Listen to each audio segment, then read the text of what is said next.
I'm Sarai. And I'm Haley. And this is Seamwork Radio. Welcome back to Seamwork Radio, where we share practical ideas for building a creative process so you can sew with intention and joy. And today we're talking about the best habits that you can put into place to stay organized while you sew. So we're going to cover things that you can do annually, things you can do seasonally, and then things that you can do at each and every sewing session. All right, let's talk about New Year's resolutions, Haley. So our icebreaker for today is, do you have any sewing New Year's resolutions? Yeah, I have ideas around it. I've been feeling sentimental lately, and I want to sew more heirloom special things for my daughters, be that like clothing or a banner that we put up every single year at their birthday. I want to create like a little treasure box for each of them of things that I have made. I historically have not sewn a super ton for them, also for special occasions and Halloween. And I bought some boxes recently to put keepsakes in. And I've put some baby clothes and things. And I was like, oh, this is kind of a bummer that there's not very few handmade things in here. Yeah. So that is something that I'm going to be working on in this next year. And I'm also going to teach Charlie how to sew, as she likes to call it. She's requested to learn how to sew. I guess that's her New Year's resolution. Well, I guess it's kind of for both of you. Yeah. She made it, but it's for both of you. She wants to make doll clothes, so I thought I'd make her a little rag doll for Christmas and then get her a bunch of fat quarters of fabric and she can sew doll clothes. Oh, that's so cute. Yeah, it'll be really cute. I'm excited. Yeah. Okay, what about you? What are your sewing New Year's resolutions? Well, I think if you watch our YouTube channel, you might have seen the video that I did about my overall goal for my sewing, which is that I want to have an 80% handmade wardrobe. So not 100%, but 80% just have clothes that I have made myself to wear most of the time.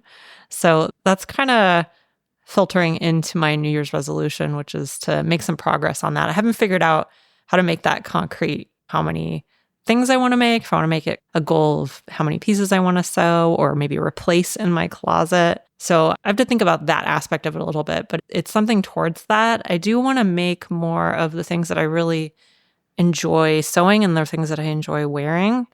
I like to make special things and then I like to make really, really practical things. So I want to definitely do a mix of those and experiment with some maybe vintage techniques and make some really fancy blouses or something like that this year. So I'm really excited about that. I want to try some new details and techniques I haven't done before. So maybe that'll be a separate New Year's resolution, is to maybe make 3 really special pieces or something like that. Use a new technique I haven't done before. And then I can share it on the YouTube channel. I'm thinking of all of the 2025 sewing patterns we have coming out. That'll be amazing for that. So. I know. This is going to be a great year for sewing. All right. Well, if you have an icebreaker question for a future episode, you can give it to us. If you're a Seamwork member, just go to seamwork.com/go/icebreakers and you can leave it there. That'll take you to a thread on our community where you can post your question and we will likely use it in a future episode. Okay, so we're going to be talking about organization today. And I'm really excited about this because I think at this time of year, a lot of us are thinking about how to keep things simple and stress-free and serene. So this, I think, is going to help me as much as it's going to help you guys. I think people think about organization as this really big, huge, one-time task that you do, when really, I think it really boils down to consistency and doing things over time. So that's kind of what we're going to be talking about today. I think the majority of it is just accomplished with some really easy tasks that take, maybe 1 to 5 minutes and that you can do every time you sew, or you can do them periodically. So that's what we're going to be talking about today, and give you some ideas of how you can maintain your space and keep yourself organized over time. So on a scale of 1 to 10, Haley, with 10 being most organized, how would you rate your sewing habits and why? Okay. I would rate myself a 9, but I have kind of a organizational pain point right now, and that's my sewing stash.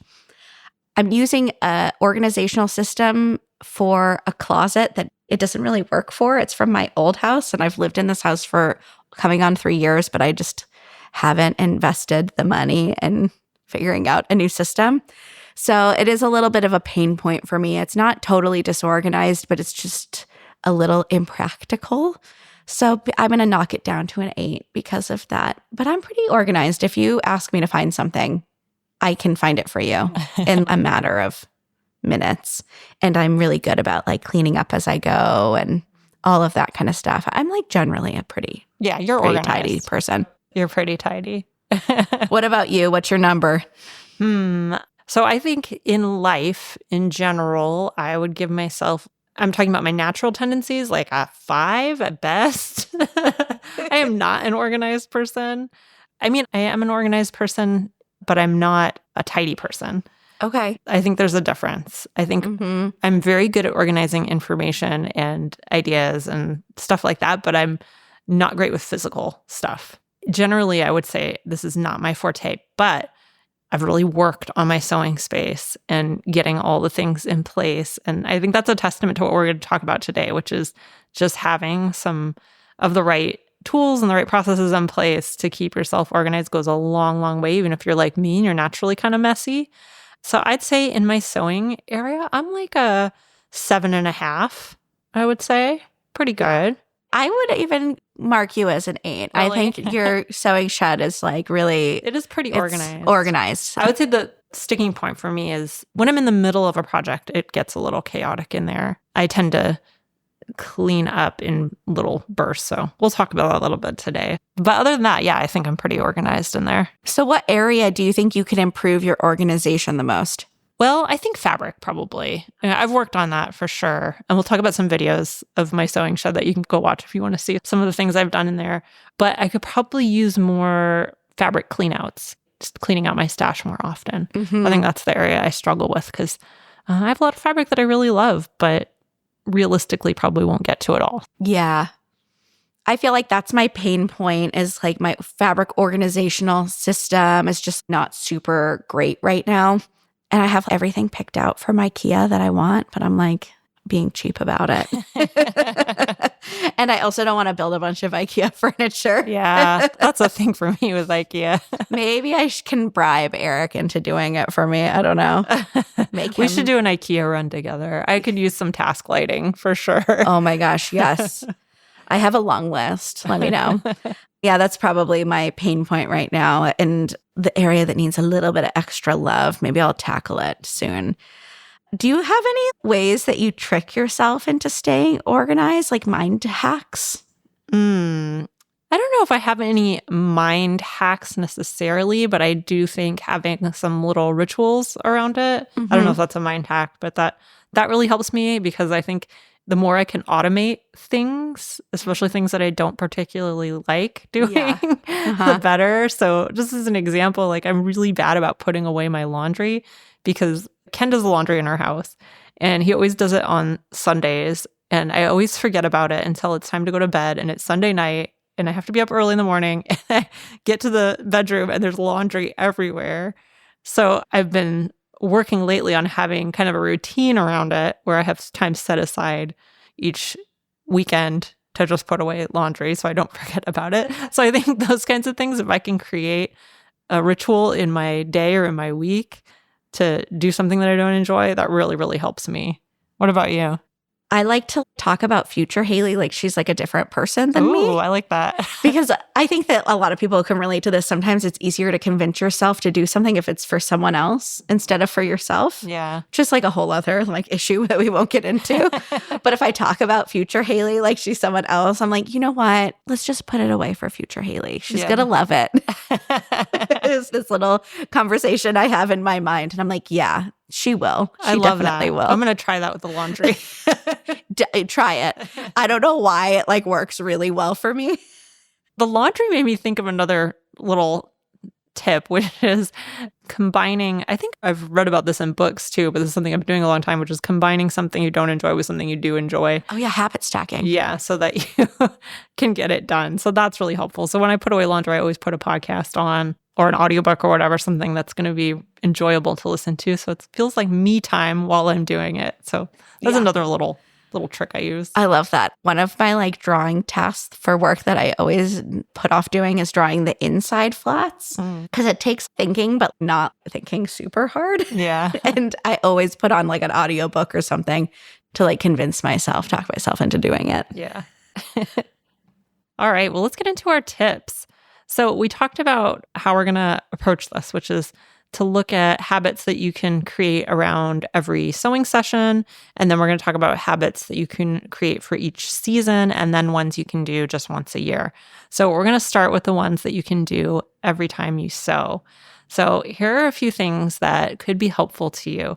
One is to have 2 toolboxes, one that is your most used toolbox, and then one that is more of a specialized toolbox. And having this system really makes cleanup a lot easier, and you can also find your tools a lot quicker. So in my own sewing shed, recently I went to a big flea market and I got this basket that I think is it's like a caddy basket that has little compartments in it. It's really cute. But I've been using that for my every time I sew tools, all the tools that I use every single time, and I can keep it right next to my cutting table. It makes it really accessible. And then my cutting table has drawers in it, and I have a drawer there that's for the tools that I use a little bit less frequently. And it really does speed things up, and it makes it a lot easier to clean up. I can just toss my most used tools into that basket really, really quick and easy. I can get them out really quick and easy too. So I like that tip a lot. The next one, this is something I could do a little bit better at, but I really try to do, which is to do some mini tidying while you sew. So it's kind of like how you clean up while you cook, just putting things away as you go. So when you find yourself at a natural break, you can just take a few minutes and clean up the mess that you've made. Obviously, there'll be things that you need to leave out, but sometimes there's a lot of stuff just kind of hanging around, loose threads around, there's loose pins around, there's tools that you're done with, you might not be using anymore. For me, there's always scraps all over the floor. So I always try to clean those up as I go so I don't come back into my sewing shed later and just find garbage everywhere. It makes me feel a lot better. Yeah, this is a big one for me. I find it like really demotivating to clean up at the end of my sewing session if I've been like totally unruly the entire time with it. Every time I like take a break to fill up my water bottle or use the restroom, I always just take just a few minutes to do that. Yeah, for me personally, because my sewing space is in the shed outside the house, I often have to go back to the house to use the bathroom or refill my water or whatever. Mm-hmm. So that's an opportunity for me to just grab all the leftover paper from cutting out my pattern or garbage or the leftover scraps and take them to the garbage while I go. It helps a lot. I think the more serenity you can create around your sewing, the more, at least for me, the more motivating it is. The next tip is to have a standard place to store your in-progress projects. This is such a big one for me. There's a lot of ways you could do this. You could put it back into your sewing queue, wherever you keep that. You can hang it up. You can put it in another bin at your sewing space. There's a lot of ways you can do it. For me personally, if you've seen my recent video on my sewing shed tour, I have a vintage basket, one of those big kind of market baskets that is hanging on a peg in my sewing room. And once I've cut out a project, if I'm not going to sew it right away, it goes right into that basket. And it's more or less hidden. It's off the floor. It's tidy, but it's very accessible and really easy to grab. It's right next to my cutting table. So I don't feel like I have to, undo a bunch of stuff, take out a bunch of stuff, look for it or anything like that. It's just right there. So just think about how you can keep your in-progress projects out of the way, but accessible at the same time. There's a lot of easy ways you can do that. But it really, really helps me to get started again. But I think sometimes that's the hardest part, is just getting back into a project that you've put down, especially if you put it down for a little while. I find this with knitting especially. Like when I have not knit on a sweater I'm working on for a week, 2 weeks, it's so hard to go back to it compared to if I do a little bit every day. That's sort of a separate issue, but I do think that moment of coming back to something is something you can kind of prime yourself for. Yeah, that's a big one for me too. The more set up I can leave it, whether that's how I store it, marking my place in the instructions, making sure I'm taking notes, it all makes a huge difference. Yeah. And then finally, you can set a 5-minute timer for a deeper cleanup at the end of each session. So if you do that, if you leave your sewing space tidy, it's like I said, it's just easier to get back into and start sewing again. So I like to do a real thorough cleaning between projects and then do kind of a real basic, simple few minutes of cleaning after every time I sew. And that just helps to keep things feel manageable, so it doesn't feel overwhelming at any one point. I really like the idea. I think you've talked about this several times on the podcast, Haley, of just setting a timer for things like this. And it really, really helps. A little bit of urgency. It really does it. Yeah.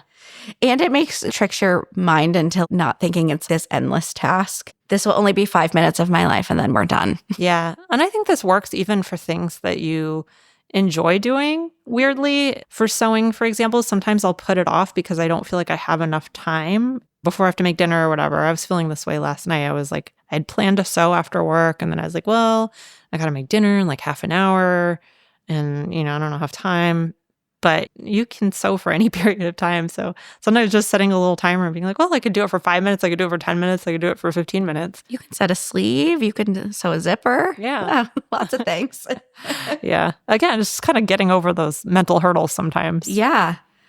All right. I'm going to dig into things that you can do each season of the year to keep on top of the tidiness and organization of your sewing space. I will say that how you define season can be kind of up to you. This could be something you do, winter, spring, summer, and fall. Or it could be something that you do twice a year. This is just more of a periodically throughout the year, things that are helpful. One of the things that I like to do is go through my physical project queue and set it up for the upcoming season. I think this kind of sets the tone for a more productive, enjoyable upcoming season. So I like to get my physical project queue nice and ready to go. So whether you use a file box or Ziploc baggies, there's lots of different organizational techniques you can use here.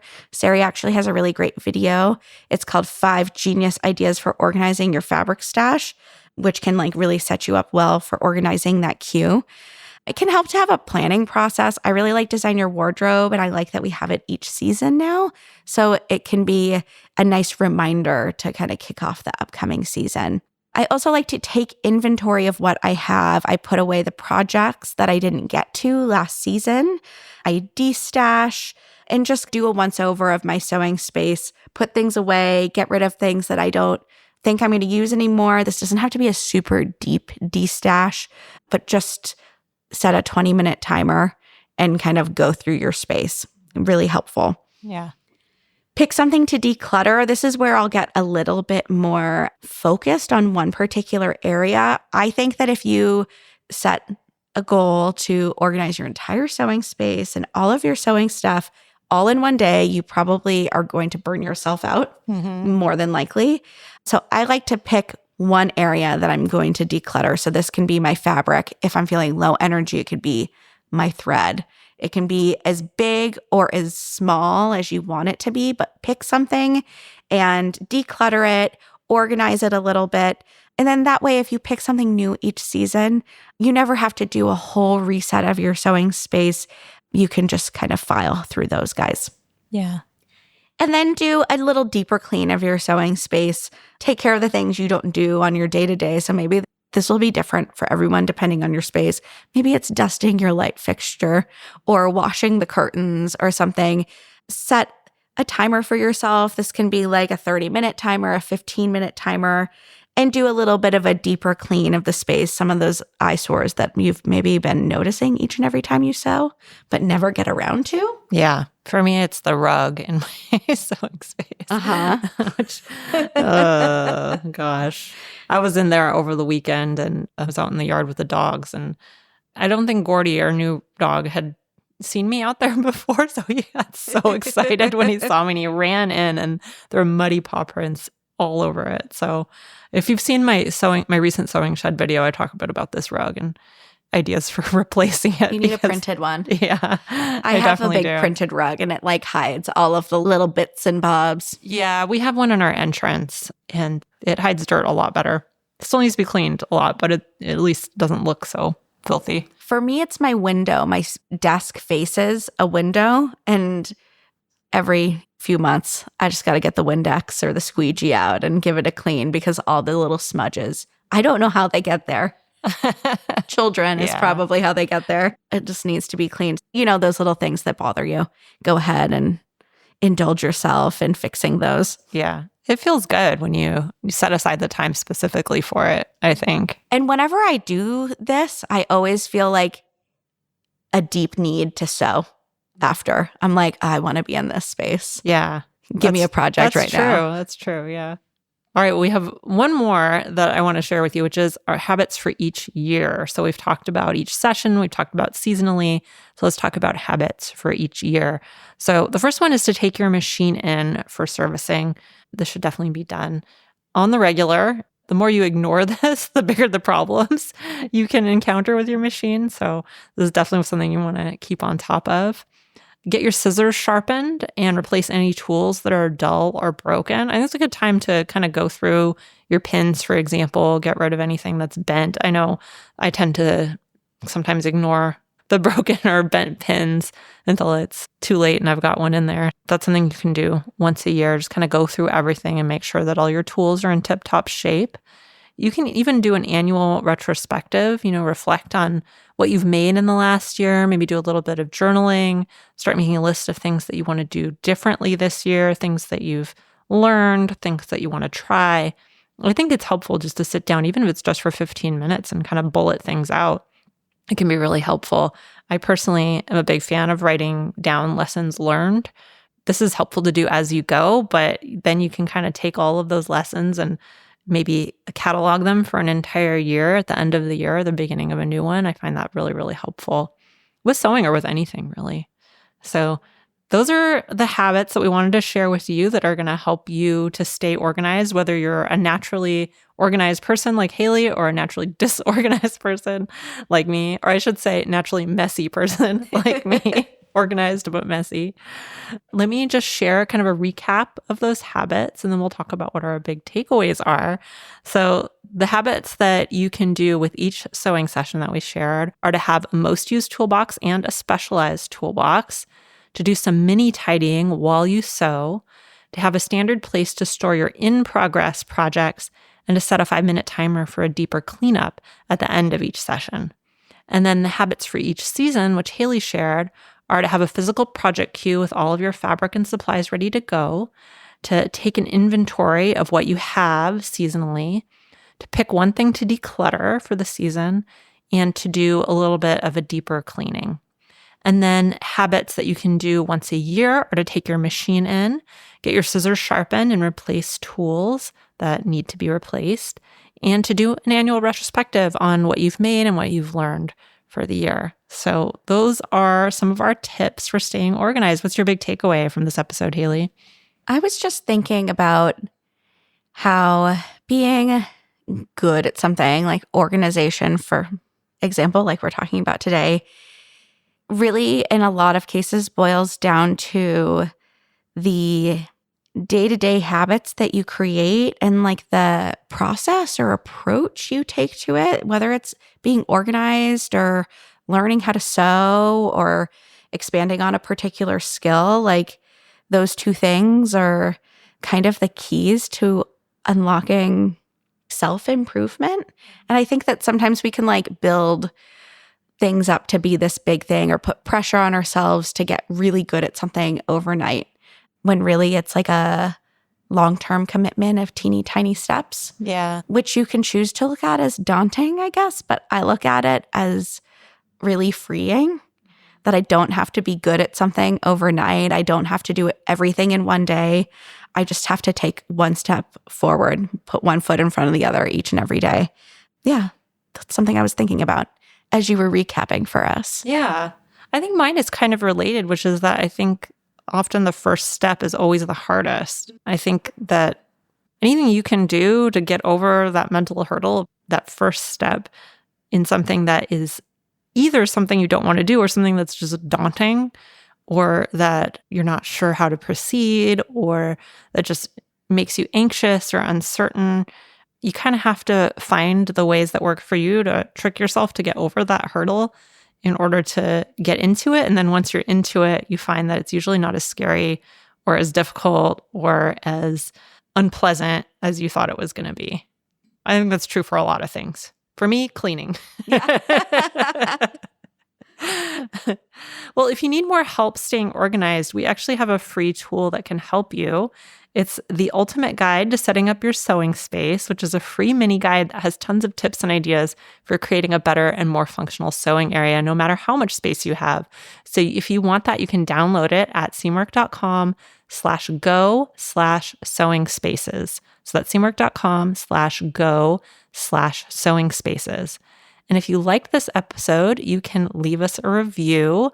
We love hearing from you guys. We love reading your reviews. We read every single one. So if you want to leave us one on Apple Podcasts or Spotify or wherever you're listening right now, we would super appreciate it.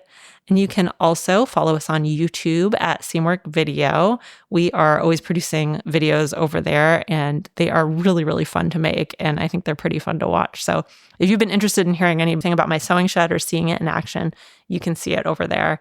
You can also follow us on Instagram at Seamwork. And if you'd like to join Seamwork and become part of our private community, plus get access to hundreds of sewing patterns and dozens of sew-along classes, our podcast listeners get a 50% off lifetime discount when you join at seamwork.com/go/podcast50. So that's seamwork.com/go/podcast50. And that's it for us this week. I'm Sarai. And I'm Haley. And this is Seamwork Radio. Seamwork Radio is brought to you by the team at Seamwork. Seamwork's an online community that supports you in creating a wardrobe that feels right for you. When you join us at Seamwork, you become part of our private community of makers, and you also get access to monthly sew-along classes, a library of over 200 sewing patterns, and tons of great resources to help guide you through the sewing adventure that you choose. Podcast listeners can get half off a Seamwork Unlimited membership, which means you can download as many of those 200 plus patterns as you want at any time, and our community will be there to guide and support you. If you'd like to join us for half off, just visit seamwork.com/go/podcast50. You can also find us on Instagram at Seamwork, or visit our YouTube channel, which is called Seamwork Video. We love hearing from you, so let us know if there's a topic or a personal story that you'd like us to cover. Thanks for listening to Seamwork Radio.